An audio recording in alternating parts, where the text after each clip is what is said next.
They asked me to come speak a couple years ago, and that was a lot of fun. They asked me to come back to help you guys with this workshop. You guys have a week to do this assignment. The whole process kind of just went as, it was like a brain dump.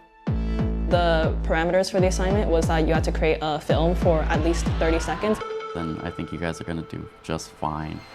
I think we really like the idea of putting the kids through like trial by fire. Like, it went downhill fast. Having so many ideas that some were colliding with each other. Yeah. We should have this happen. No, I want this happen. Think of like a new equation and he pops them out. Pops what out? What? So we had to like come to an agreement at the middle section. Because of that, we were able to work together as a team. When you allow yourself to have fun and do what you want to be doing, it shows. To be surrounded by such talented people is jarring to me. Already having to work with people who are just as passionate as you and seeing other people even more passionate, like creating other things, is like wild.